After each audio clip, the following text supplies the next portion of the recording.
Okay, I got somebody here. We'll have a little talk. He doesn't even know what the hell I'm going to talk about. Just haul him off the street. Nice haircut. Well, I haven't had a haircut in a while, Charles. You know that. And your name is? Brian Macdonald. And you're? I'm the MLA for Fredericton-Silverwood here. Okay. Well, actually across the street. Yeah, Sorry. exactly. And your office is across the street. But anyway. It's next door, yeah. Exactly. That's right. There's one issue that I don't know what I'm talking about, and you're going to educate me. What's with this 1812 war? The War of 1812. The War of 1812. Well, the War of 1812 actually has got a bad brand. It was actually took place between 1812 and 1814, and it was a war between Canada. Well, it was a war between the United States and the parts of Canada that existed prior to Confederation. So it was British North America.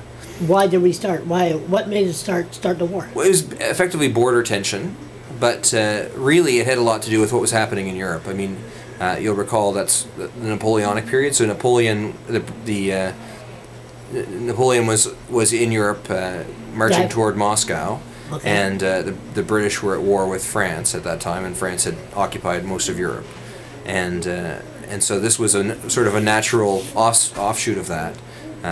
You know, the British Empire was a global presence, and part of that empire was here in Canada. Mm-hmm. Well, in the Canadas, mm-hmm. and so the Americans chose that time to attack.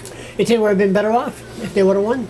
Oh no, I don't think so. You're not going to say that as a politician, but that's what that's. I'm a strong patriot. You know that. Yeah, exactly. So, how many men were lost? You know. You know, I'm not a real historian on the War of 1812. I'm very interested in it, but I don't know. You don't know where was a major fight fought? There's three different places. In the early part of the war, the British had great success and actually marched on Washington and ended up burning the White House, which is why the White House is white. The White House is actually a stone building, so they couldn't burn it down, but they burned it, and it was so badly scorched that the Americans had to paint it. And the result is they painted it white. The Canadian did that? Yeah. You mean the Canadian went that far south? They went that far south, yeah. Yeah, that's right. And so that was the first part of the war. Then the second part of the war was fought around the Niagara Peninsula, mm-hmm. and that's where the really famous battles, Lundy's Lane and where Sir Isaac Brock was shot and that sort of stuff. Like there's a lot of that was the main battleground.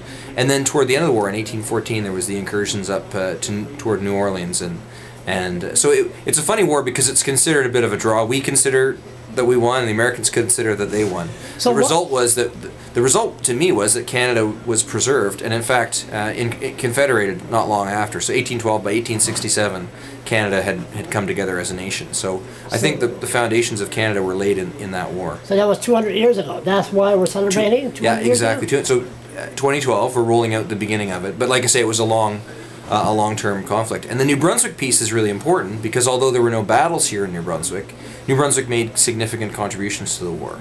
So we actually raised, from all corners of the province, Francophone and Anglophone, we raised a regiment that marched from Fredericton to Kingston, Ontario in the winter of 1813, February, and they marched all the way up there on snowshoes. And then they were deployed as part of the force in central Canada. Well, so at that time you had New Brunswick, which was a colony, you had Nova Scotia, which was a colony, you had Newfoundland, who also contributed, and then you had Upper and Lower Canada. So Quebec was Lower Canada and Ontario was Upper Canada. And it wasn't until, as you know, 1867 when they all came together to form Canada.